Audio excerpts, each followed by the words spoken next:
एक एफर्ट करने वाले बंदे का मैं बता रहा हूँ ऐसा हो ही नहीं सकता कि ना हो सिलेक्शन। तो आपकी डेस्टिनी में कभी कभी भगवान कुछ अच्छा भी लिखता है, आप सोचते हो कि नहीं कुछ और अच्छा है, लेकिन जो एक्चुअल में अच्छा है वही आपको मिलता है। कई लोग थोड़ा सा मस्त मौला टाइप हो जाते हैं कि हमें तो बहुत कुछ आता है। आप अगर आप मेहनती हो ना तो HAL में आपका प्रमोशन कोई नहीं रोक सकता। सब्सक्राइब कीजिए मैकेनिकल पेंटोमैथ चैनल को और बेल आइकन को दबाइए लेटेस्ट मैकेनिकल इंजीनियरिंग वीडियोस देखने के लिए। सबसे पहले तो वरुण भाई, वेलकम टू मैकेनिकल पेंटोमैथ। आपने हमारे इनविटेशन को एक्सेप्ट किया to share your valuable and precious experience. तो भाई मैं चाहता हूं कि सबसे पहले तो आप अपने बारे में कुछ बताएं ताकि व्यूवर्स को पता चले। मैं वरुणदीप सिंह, मैं 2014 का पास आउट हूँ इलेक्ट्रॉनिक्स एंड टेलीकम्युनिकेशन में, ये कॉलेज ऑफ इंजीनियरिंग रुड़की। तो उसके बाद थोड़ा सा मैंने पहले इनिशियली प्राइवेट में भी थोड़ा देखा था, इन्फोसिस वगैरह में कैंपस प्लेसमेंट में, बट मुझे लगा कि डूइंग एमटेक इज बेटर। तो फिर एक साल ड्रॉप करके मुझे IIT रुड़की में RF एंड माइक्रोवेव मिल गई। तो उसके साथ साथ फिर 2 बारी मैंने गेट मतलब अच्छी रैंक से मतलब क्वालिफाई किया, एक बार 161 2016 में और 112 2017। तो उसके बाद एमटेक के बाद भी मेरे पास प्राइवेट का ऑफर था, बट फिर पहले BSNL में कुछ टाइम 10 वीक्स के आसपास चले गए, फिर HAL में हो गया फॉर्चुनेटली उसके बाद। तो HAL में भी ट्रेनिंग के अंदर ही मैंने छोड़ दिया था, फिर airport authority of India join किया। तो अभी 2017 में ही HAL करा था, तो 18 मई आई थिंक 18 में अप्रैल में मतलब मैं एयरपोर्ट अथॉरिटी ऑफ इंडिया आ गया था। फिर मुझे थोड़ा ये जॉब HAL से बेटर लगा, उसके बाद से तो मैं अभी यहीं पे ही सेटल। आप HAL के अंदर मैनेजमेंट ट्रेनी थे या डिजाइन ट्रेनी थे? मैं मैनेजमेंट ट्रेनी था। सो अब हम लोग बात करेंगे कि आपका जो इंटरव्यू था, तो इंटरव्यू में क्या क्या चीजें होती है और इसका प्रोसेस कैसा होता है? मेरे इंटरव्यू में एक आई गेस 6 लोगों का पैनल था। मतलब मैं तो वैसे काउंट नहीं करता हूँ, लेकिन आई गेस हाँ 6 to 7 रहा है। तो मतलब अलग अलग बैकग्राउंड्स के थे। तो मैंने जैसे देखो, मैं इंटरव्यू के रिगार्डिंग मेरे को HAL से पहले काफी एक्सपीरियंस रहा है। जो आपसे क्वेश्चन इंटरव्यू में पुट अप करे जाते हैं वो अपनी इंटेलिजेंस से पूछते हैं। वो आप जो सब्जेक्ट पढ़ के गए हो गेट का एंड ऑल वो नहीं पूछेंगे, माइट भी पूछ भी लें। लेकिन जैसे क्या होता है ना, आप मान के चलो आप ऑर्गेनाइजेशन में काम करते हो, आपको बोला कि आप इंटरव्यू लोगे, तो मतलब मेरे खुद के फादर CSIR में गवर्नमेंट जॉब में, तो मैंने प्रोसेस देखा है। होता क्या है कि आप नेट पे जाएंगे, आप देखेंगे अच्छा क्या है सिलेबस, क्या था हमारे एग्जाम का, आप देखेंगे। अब जैसे मैं बताता हूँ, मुझसे जैसे सवाल करे तो उन्होंने पूछा, एक ने पूछा कि आप एविएशन, आप HAL के बारे में क्या जानते हो। मतलब ये सबसे फेवरेट क्वेश्चन है और ये हर ऑर्गेनाइजेशन में पूछा जाएगा कि आप हमारे बारे में क्या जानते हो। वो थोड़ा सा ऐसा प्रोजेक्ट करता है कि आप अगर हमारे बारे में जानते हो तभी तो आप क्या कहते हैं बात आगे करेंगे, नहीं तो अगर आप ऐसे ही मुंह उठा के इंटरव्यू देने आ गए हो तो फिर आपका क्या होगा। तो मैंने फिर उस समय जो इक्विपमेंट पढ़े थे, DME DVOR, मतलब हम लोग का रेडार का सब्जेक्ट होता था, तो उसमें DME DVOR वगैरह मतलब मैंने पढ़ा था। तो मोर और लेस जो मैंने उनको जो चीजें बताई, मैं मैथमेटिकली सब लोग कोरिलेट कर लेंगे, तो मैं आपको बताता हूँ। आप जैसे ज्योमेट्री करते हो, ज्योमेट्री में आपने रेडियल कोऑर्डिनेट्स पढ़े होंगे, जो R थीटा और फाई। तो किसी भी मतलब चीज की पोजीशन को कैरेक्टराइज करने के लिए हमें, या हमें क्या कहते हैं, हम एक पढ़ते थे ना, R cos theta R sin theta, polar coordinates XY axis में। बिल्कुल तो बिल्कुल बिल्कुल, हाँ हाँ हाँ। 3 डायमेंशन में आपके पास एक और भी आ गया, थीटा की जगह एक फाई और आ गया। तो आप उसकी पोजीशन के लिए आपको रेडियस चाहिए और डिस्टेंस चाहिए और जिस एंगल पे वो एयरक्राफ्ट है। तो वो उस तरीके का इक्विपमेंट है जो हम एविएशन में, क्या है कि कोई भी मतलब चीज एयरक्राफ्ट रुक नहीं सकता, और अगर वो रुकेगा तो नीचे गिर जाएगा और वो टकरा जाएंगे आप, नहीं तो अगर आप चलते रहोगे तो आप टकरा जाओगे। तो हमें हर पॉइंट ऑफ टाइम पे एयर स्पेस में देखना पड़ता है कि क्या क्या चीजें मतलब कितना डिस्टेंस है एयरक्राफ्ट के बीच में, कौन किस ट्रैक पे जा रहा है, किसी एयरक्राफ्ट को हिट तो नहीं कर सकता। तो वो उस तरीके के इक्विपमेंट्स थे वो, जैसे आप देख सकते जो मतलब जा रहे हैं देख सकते हैं। जैसे मैं इलेक्ट्रॉनिक्स का बता रहा हूँ कि आपको नोन होने चाहिए कि इक्विपमेंट्स क्या क्या हैं, जो आप देख सकते हो कि आप HAL की साइट भी चले जाओ, विकिपीडिया पेज देख लो, तो उससे आपको आइडिया लग जाएगा। मतलब और मैकेनिकल वालों के लिए मतलब आपको मुझे लगता है इंजन्स के बारे में नॉलेज होनी चाहिए, जो आपके एविएशन सेक्टर के इंजन्स हैं। और समवॉट अगर मुझे जो चीज लगती है, ये भी एक मैं प्लस पॉइंट बताता हूँ। आप जो हमारे यहाँ इंडिया में मैन्युफैक्चरिंग होती है इंजन्स की, वो इसरो करता है, जो अपने उसमें करता है, जो अपने रॉकेट्स में करता है। तो अगर आप उसके बारे में नॉलेजेबल हो तो आपको एक पॉजिटिव मतलब इम्पैक्ट जाएगा इंटरव्यू में। खैर मैं आपको इंटरव्यू का बताता हूँ जो मेरे से पूछा गया, थोड़ा डिबेट हो गया। तो इंटरव्यू में एक तो ये सवाल था कि एविएशन रिलेटेड क्या है, तो ये हमने बता दिया। फिर उसके बाद एक डिजिटल में हमारे एनालॉग टू डिजिटल कन्वर्टर्स होते हैं, तो एनालॉग डिजिटल कन्वर्टर्स के ऊपर सवाल पूछा था। थोड़ा सा वो आपको डिमोटिवेट भी करते हैं, जैसे मुझे बोला हो यार यू डोंट नो एनीथिंग, तो मैंने कहा sir see I have studied this for 5 to 10 times, I am very much sure that this is correct. तो मतलब वो शेक करके आपको देखते हैं एक बारी कि नो नो यार सरदार जी आपको तो कुछ भी नहीं आता। तो आपको उस समय मतलब अपने आप को लेवल हेडेड रखना है, कॉन्फिडेंस रखना है मतलब। और मेरा एक चीज और है, मतलब मैं कभी भी बाहर किसी से ये नहीं पूछता कि अंदर क्या सवाल पूछे जा रहे हैं, तो क्योंकि मतलब कूल एंड काम रहना चाहिए, हर एक की तैयारी का अपना स्टाइल है। तो वो है कि आपका जो मतलब जो इंटरव्यू का जो मेरा एक्सपीरियंस रहा है, एक तो पहला सवाल ये होता है कि उनके बारे में आप क्या जानते हो, दूसरा ये होता है कि आप अपने सब्जेक्ट्स में क्या जानते हो। तो और अगर मतलब ओवरऑल पूछा जाए, आपका फाइनल ईयर प्रोजेक्ट जो बीटेक का होता है ना, वो आपका मेरे ख्याल से हर ब्रांच में पूछा जाता है। वो दिखाता है कि आप काम करने में कितने सिंसियर रहे हो, मतलब अपने काम को करने में आप उतनी सिंसियरिटी से उनके भी ऑर्गेनाइजेशन में काम करोगे, ऐसा मतलब एक प्रोपोजिशन या परसेप्शन आपके बारे में आता है। मतलब तो चिल्ड आउट रहना चाहिए, मुझे तो नहीं लगता। मैं तो उस समय बैंगलोर गया था इनिशियली, तो मेरे दिमाग में था ठीक है इंटरव्यू होगा तो फिर हम घूमेंगे फिरेंगे थोड़ा सा, तो एक काम स्टेट ऑफ माइंड में भी था मैं उस समय, ज्यादा कोई प्रेशर नहीं था मेरे ऊपर कि निकालना है और वो सब चीजें। भाई जब आप एचएल में इंटरव्यू देने गए थे तो आप ऑलरेडी कहीं वर्किंग में थे या मतलब जस्ट एग्जाम का प्रिपरेशन कर रहे थे, इंटरव्यू दे रहे थे अलग अलग ऑर्गेनाइजेशन में? मैं इनिशियली था, थोड़े टाइम ट्रेनिंग में था बीएसएनएल में। तो बीएसएनएल का तो मेरे ख्याल से मुझे बताने की भी जरूरत नहीं, काफी बुरा हाल चल रहा है। इवन वो तो है। सैनिटेशन भी नहीं था उनका, मतलब कुछ भी नहीं था। और इनफैक्ट ट्रेनिंग में हमें कोई अलाउंस भी नहीं आ रहा था।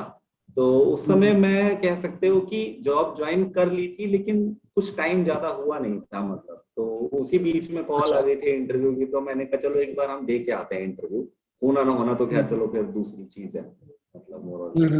तो कुछ ऐसा मतलब, लेकिन वो नहीं था कि मतलब जॉब की नहीं कह सकते उसको, मतलब जस्ट इन ट्रेनिंग बीएसएनएल में। ये जो एचएल का जो इंटरव्यू होता है, इसके लिए बेसिकली हमें क्या क्या तैयारी करके जानी चाहिए? एचएएल के इंटरव्यू के लिए मैं थोड़ा कंसाइज में बताता हूँ। आप एक तो विकिपीडिया का पेज आप खोल लो एचएएल का, और आप पॉइंट टू पॉइंट देख लीजिए कि क्या क्या चीजें हैं। मतलब आप मतलब कई लोग बहुत कम्युनिकेशन में बहुत अच्छे होते हैं, कई लोग आपको ऐसे बताएंगे कि सर दिस इज मतलब बोलने का ओरेटरी का स्टाइल होता है कि sir there was a passion in Walchand की हमारी अपनी एविएशन इंडस्ट्री होनी चाहिए। तो पैनल को थोड़ा ऐसा मतलब प्राउड फीलिंग करा दें कि हम उस तरीके से। तो दूसरा आपको प्रोडक्ट्स पता होने चाहिए, मतलब ये हर एक के लिए। आप आईयूसीएल भी जाएंगे तो आईयूसीएल के भी प्रोडक्ट्स वगैरह होते हैं, जो ये सब इंडस्ट्रीज है पीएसयू, उसके प्रोडक्ट्स क्या क्या हैं एचएएल के। और एचएएल का जो सबसे मेन प्रोजेक्ट आपको हमेशा मतलब जो सबसे मेन प्रोडक्ट अभी चल रहा है एलसीए तेजस। अगर आप एचएएल का इंटरव्यू दे रहे हो ना, तो आप एलसीए तेजस के बारे में तो 100% पढ़ के जाइए।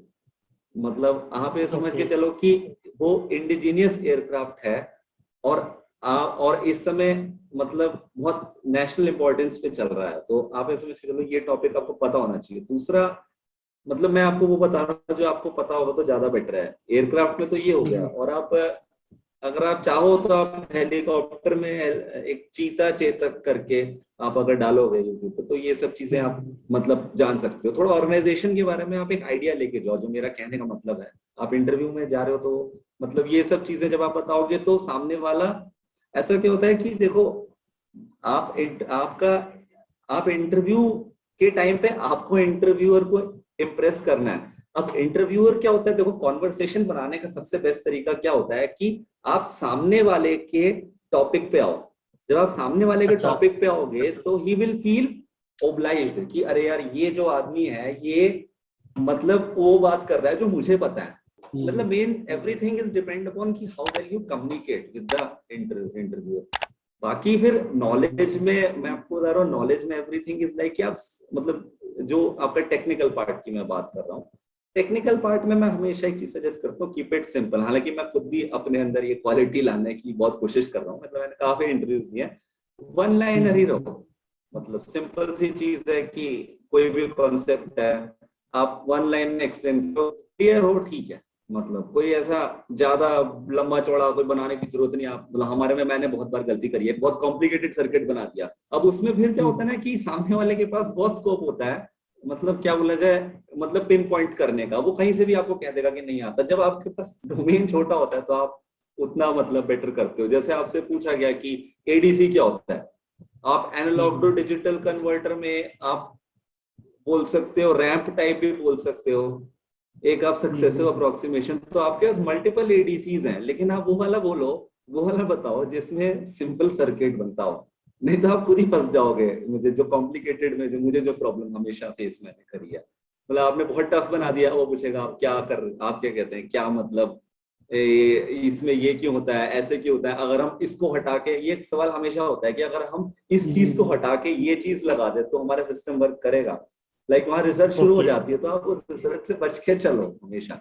मतलब मतलब स्कोप आप कम दो सामने वाले को। ये जो आपने विकिपीडिया के बारे में बात की, ठीक है, हाँ ये हाँ तो वहां पे हम लोग एचएल का जो भी इंफॉर्मेशन है वहां से ले लेंगे, बट उसके हाँ, अलावा जो देख टेक्निकल लेंगे। सब्जेक्ट है वो उसका तैयारी करना चाहिए कि नहीं करना चाहिए उतना ज्यादा टेक्निकल सब्जेक्ट का?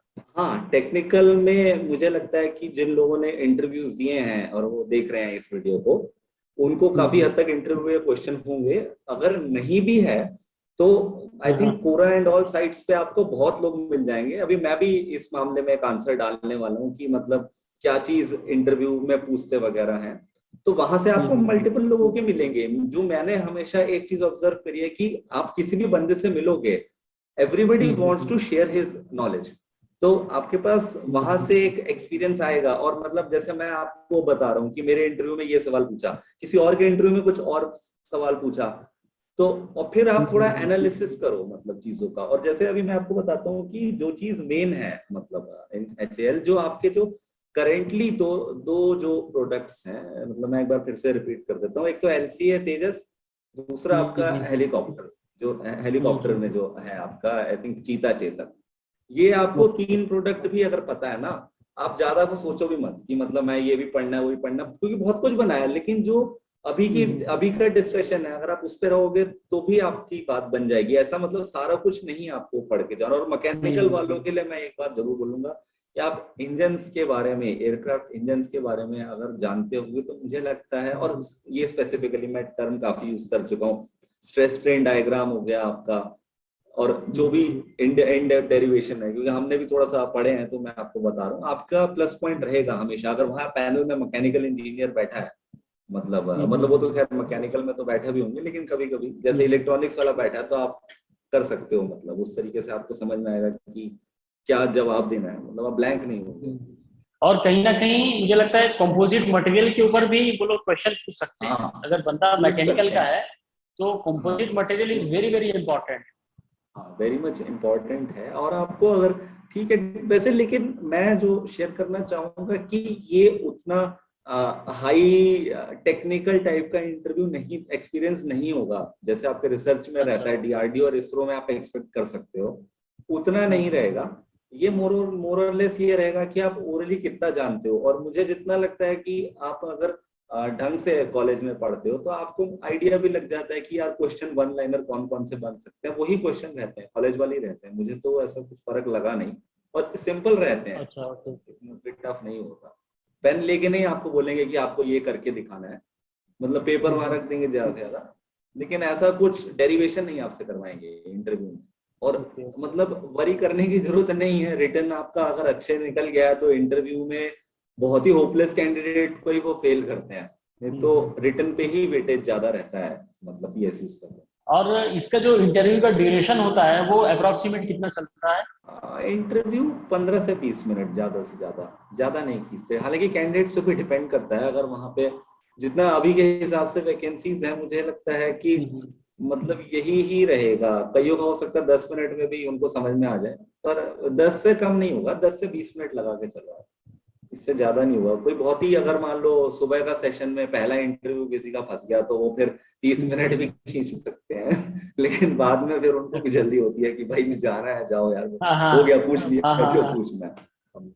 हाँ हाँ हाँ, ये तो सही बात की भाई आपने, क्योंकि this is the human nature. वो कहीं भी जब देख लेता है कि यार ऑफिस का टाइम हो गया है या काफी लेट हो गया है, तो यही सोचता है जल्दी जल्दी खत्म करो। हाँ, वो चीज, वो मैंने आपको ट्रिक बता दी है जो भी कैंडिडेट्स होंगे उनको, तो सुबह इंटरव्यू मत रखवाइए, शाम को रखिए। ये ये आपने बहुत ज्यादा सीक्रेट बात की है अंदर की। इतना, इसके लिए हाँ, एचएल वाले ऑब्जेक्शन ले सकते हैं। ले सकते हैं, ठीक है। अब मैं पूछना चाहता हूँ भाई कि ये जो इंटरव्यू होता है फॉर द मैनेजमेंट ट्रेनिंग और फॉर द डिजाइन ट्रेनिंग, ये डिफरेंट होता है या मोर और लेस सेम ही होता है?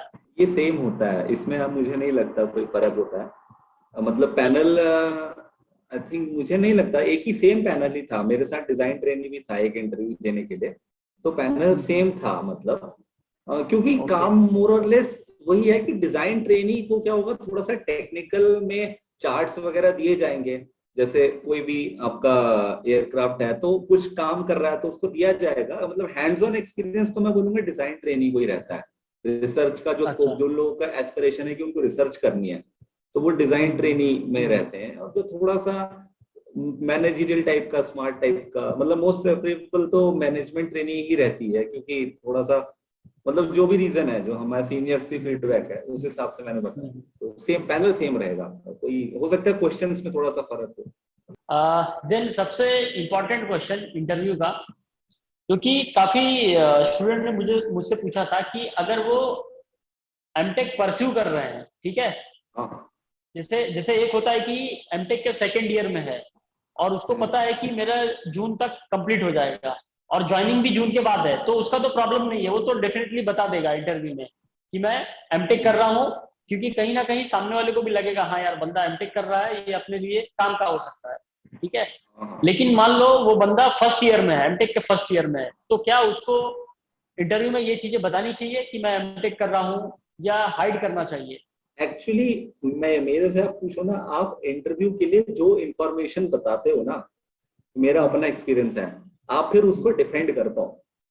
मेन क्या होता है, मैंने ये प्रॉब्लम बहुत फेस करी है। मैं जिस टाइम पे था सेकेंड ईयर में, आई वॉज लाइक कि मैंने कोई एक प्रोजेक्ट करा। अभी क्या होता था, मैंने बहुत अच्छा प्रोजेक्ट करा, मैं जाके सबको बताता था देखो मैंने प्रोजेक्ट किया। अभी किसी ने एक दिन को सवाल पूछ लिया कि आपके प्रोजेक्ट में आपने फ्रीक्वेंसी कितनी यूज करी। अब मैं वहां पे मतलब माइट भी, मैंने कभी बॉदर नहीं करा, हम एक ही फ्रीक्वेंसी पे ऑपरेट करते तो हमें कोई फर्क ही नहीं पड़ा, मैंने कभी पूछा नहीं। एक मैं आपको और बताता हूँ, मेरे प्रोजेक्ट में क्या था, केरोसिन और उसका काम था, केरोसिन और जो हमारा पेट्रोल है। अभी आईओसीएल में मुझसे उसने पूछ लिया कि आप क्या कहते हैं, पेट्रोल और केरोसिन की डेंसिटी बताओ।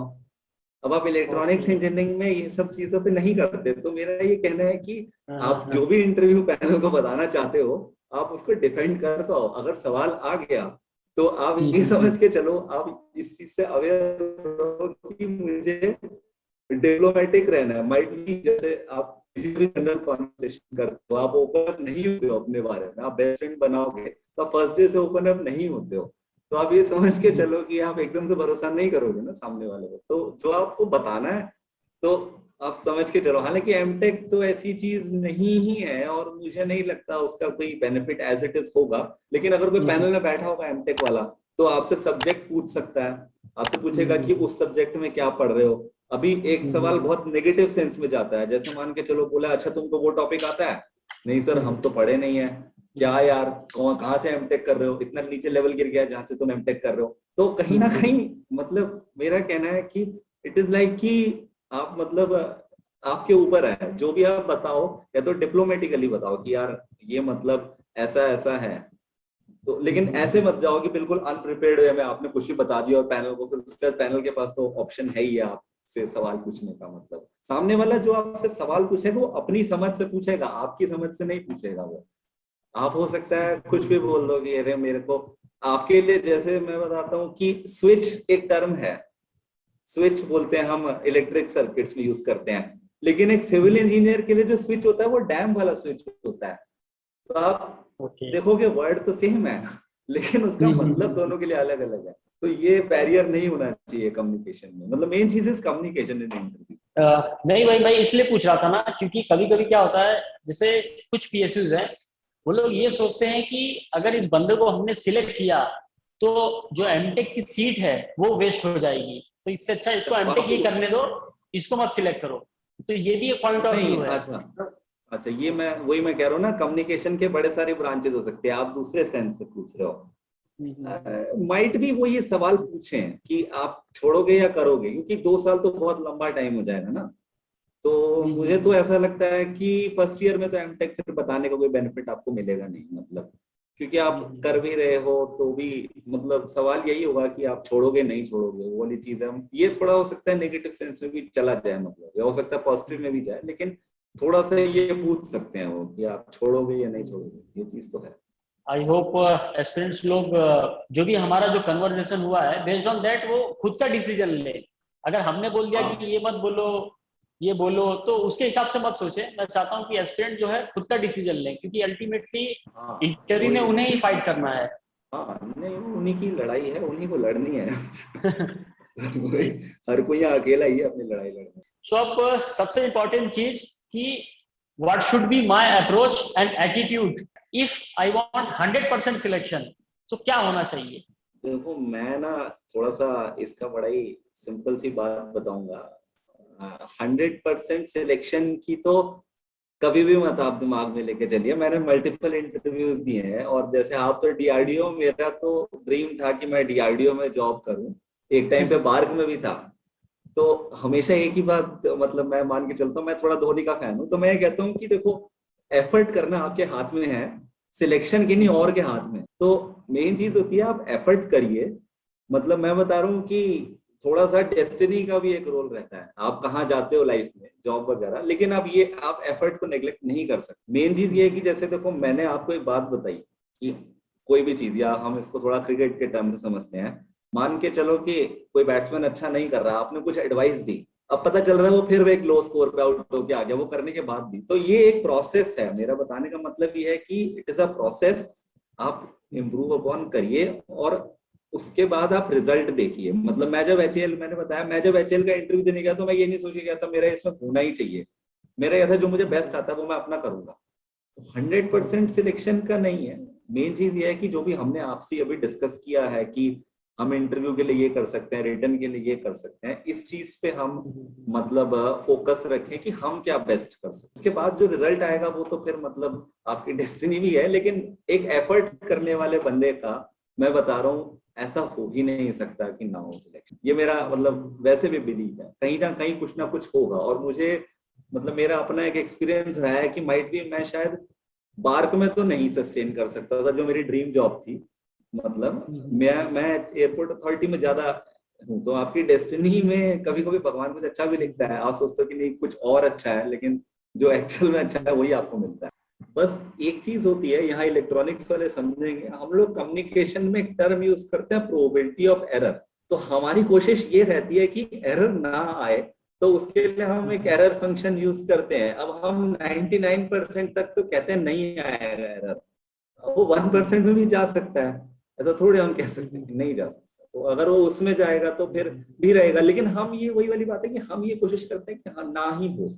मतलब हम ये कोशिश यही कर सकते हैं कि मतलब अपनी तरफ से अवॉइड करें, बाकी फिर तो जो आना है वो आना ही है, वो चीज तो है। मैं यही बोलूंगा कि प्रिपेयर्ड होके जाए आप हमेशा, जहां भी आप जाओ प्रिपेयर्ड होके जाओ। ऐसे मतलब मैंने गलती करी, इसलिए बता रहा हूँ कि आप प्रिपेयर्ड होके नहीं जाएंगे इंटरव्यू में। आप सोचोगे कि मेरी गेट की रैंक बहुत अच्छी है, या मतलब कोई भी मैं बहुत अच्छा रिटर्न में स्कोर किया, तो आप फंस जाओगे। आप कितने भी होशियार हो गए आप फंसोगे। मैं बता रहा हूँ, मेरा आईओसीएल का पहला अटेम्प्ट जो था वो इसी वजह से रुइन हुआ। माइट भी मैं आज आईओसीएल में होता, लेकिन इसी वजह से रुइन हुआ, क्योंकि मेरे दिमाग में ऐसा था कि अरे यार मैं तो 4 प्रोजेक्ट करे, कैसे नहीं होगा। लेकिन ये नहीं होता, आप भी एक ह्यूमन ही हो ना कहीं आपको सारी पॉसिबिलिटीज लेके जानी है। मतलब कभी भी ऐसे उठ के जाके इंटरव्यू देने से बेटर प्रिपेयर करो। मतलब रिटर्न के लिए तो सब करते हैं, इंटरव्यू में मुझे लगता है थोड़ी लीनियंसी हो जाती है। मतलब जब ऐसा रहता है 80-20 रेशियो रहता है तो वो मत करिए। बहुत सही बात की भाई आपने, और आई होप एस्पिरेंट्स अगर इन चीजों को फॉलो करेंगे तो डेफिनेटली वो कभी भी दुखी नहीं होंगे कि मतलब यार मुझे ये नहीं मिला वो नहीं मिला, क्योंकि अल्टीमेटली यार अपने को फाइट करते रहना है, जब तक हम लोग कर सकते हैं करते रहना है टिल लास्ट। और मैंने भी ऐसे कई लोगों को देखा है जो कंटिन्यूअस 2 या 3 साल से तैयारी कर रहे हैं और उन्होंने 8-10 रिजेक्शन फेस की है, और फाइनली उनका जब सिलेक्शन हो जाता है तो एक अलग ही फीलिंग होती है और वो होता ही है यार, बंदा अगर कंटिन्यूअस लगा हुआ है तो होगा ही उसका कहीं ना। तो भाई अब मैं चाहता हूँ कि आप एस्पिरेंट्स को कुछ मैसेज दें जो इंटरव्यू के लिए आगे जाने वाले हैं। नहीं, इंटरव्यू के लिए देखो मैं यही एक चीज बोलूंगा, मैंने पहले भी बताइए कि आप जिस भी इंटरव्यू में जा रहे हो आप ऑर्गेनाइजेशन का एक बार नॉलेज लेके जाइए, ये चीज बहुत मेन हो जाती है। और मतलब ये है कि कम्युनिकेशन सबसे मेन चीज है। हम एक फर्स्ट ईयर में सब सब्जेक्ट पढ़ते हैं कम्युनिकेशन, बैरियर्स टू कम्युनिकेशन। अगर मतलब आपको थोड़ा सा और ज्यादा डेप्थ में इस बात को समझना हो कि इफेक्टिव कम्युनिकेशन, तो आप आउट ऑफ इंटरेस्ट पढ़ सकते हो वो किताब दोबारा से। तो ये है कि और कहीं ना कहीं मतलब बिहेव करना इज इम्पोर्टेंट इन इंटरव्यू। कई लोग थोड़ा सा मस्त मौला टाइप हो जाते हैं कि हमें तो बहुत कुछ आता है। आप ये समझ के चलो सामने वाले का भी एक रिस्पेक्ट लेके चलो। ऐसा नहीं होना चाहिए कि अरे यार, मतलब जैसे मैंने आपको बताया यहाँ कई एस्पिरेंट्स को ये भी एक चीज होगी, अरे यार वो तो जो बैठे हैं पैनल में वो तो एमएससी की डिग्री लेके बैठे हैं, हम तो क्या कहते हैं बीटेक है, हम तो गेट निकाले हैं, हमें तो उनसे ज्यादा आता होगा। आपको हो सकता है ज्यादा आता हो, लेकिन आप समझ के चलो उनके अंदर उनके पास एक चीज और है, एक्सपीरियंस। तो आप उसकी रिस्पेक्ट करोगे तो आप ही करेंगे वो, मतलब। और कहीं ना कहीं मैं ये बोलूंगा कि जो ट्रिकी टाइप के बंदे हैं जो एग्जैक्टली समझ लेते हैं अच्छा कम्युनिकेशन है, थोड़ा सा आप एंटिसिपेट कर सकते हो चीजों को। जैसे आप एक चीज समझ के चल सकते हो कि पैनल में एक बंदा वो बैठा होगा जिसने उस ऑर्गेनाइजेशन में मतलब लगभग लगा के चलो ईडी लेवल का भी बंदा बैठा हो सकता है जो आपका एग्जीक्यूटिव डायरेक्टर होता है। तो आप ये समझ के चलो कि वो भी आप ही की तरह उस स्टेज से गया है। तो कहीं ना कहीं अगर आप थोड़े से इम्परफेक्ट हो गए, मेरा इम्परफेक्ट कहने का मतलब है कि आप मतलब जो आप मान के चलो आप घबरा रहे हो या कुछ है तो वो उस चीज को नजरअंदाज करेगा, लेकिन वो आपकी एरोगेंस को नहीं करेगा बर्दाश्त। वो चीज है। तो आप समझ के चलो कि कहीं ना कहीं आप कभी भी कोई स्लाइटली चीज बता दो, जैसे मैं थोड़ा सा कभी कभी यूज करता हूँ कि सर थोड़ा सा पापा मेरे कहते हैं कि सिंसियर रहना चाहिए, तो it is a bit advantage. वो उस चीज को समझते हैं कि मतलब एक बहुत बड़ी चीज है, मतलब एक सिंसियरिटी जो है ऑर्गेनाइजेशन में काम करने के लिए, ढंग से काम करने के लिए। और मतलब मैं आपको रेस्ट एश्योर्ड एक बात बताता हूँ, अगर आप, मैं एयरपोर्ट अथॉरिटी और एचएएल में बताता हूँ, जो एचएएल में बेनिफिट आपको मिलेगा अगर आप मेहनती हो ना, तो एचएएल में आपका प्रमोशन कोई नहीं रोक सकता। ये 100% बात है। मतलब आप 3 साल में मेरिटोरियस में प्रमोशन लोगे। तो आप इस समझ के चलो कि जो ईडी लेवल पे बंदा पहुंचा है वो मेरिटोरियस लेवल से ही प्रमोशन लेके बैठे। तो आप अगर मेरिटोरियस हो, एनर्जेटिक हो, तो वो आपके अंदर अपने उस टाइम को देखता है, तो वो जितना रिलेट कर पाएगा उतना ही आपके चांसेस बढ़ेंगे इंटरव्यू में। और आई होप एस्पिरेंट्स लोग इसे फॉलो डेफिनेटली करेंगे। ओवरऑल देखा जाए तो हमने काफी पॉइंट्स को डिस्कस किया और हमने यही कोशिश की कि हमने जितने भी टॉपिक थे, जितने भी इंपॉर्टेंट पॉइंट्स थे, वो सभी हमने कवर कर लिए इसमें। सो एस्पिरेंट्स को मैं बोलना चाहूंगा कि अगर उन्हें कुछ इसके अलावा भी अगर उन्हें कोई डाउट है, कुछ पूछना चाहते हैं, तो नीचे कमेंट सेक्शन में अपने क्वेश्चन को लिखें। और हमारा जो मैकेनिकल पेंटोमैथ का जो टेलीग्राम का चैनल है, वहां पे भी आप जो भी डाउट है, जो भी आपको हेल्प चाहिए, आप वहां से पूछ सकते हैं। वरुण भाई, once again thank you very much for giving your important guidance. अब हमें इस वीडियो को यहीं फिनिश करना होगा। थैंक यू वेरी मच भाई, बाय, टेक केयर।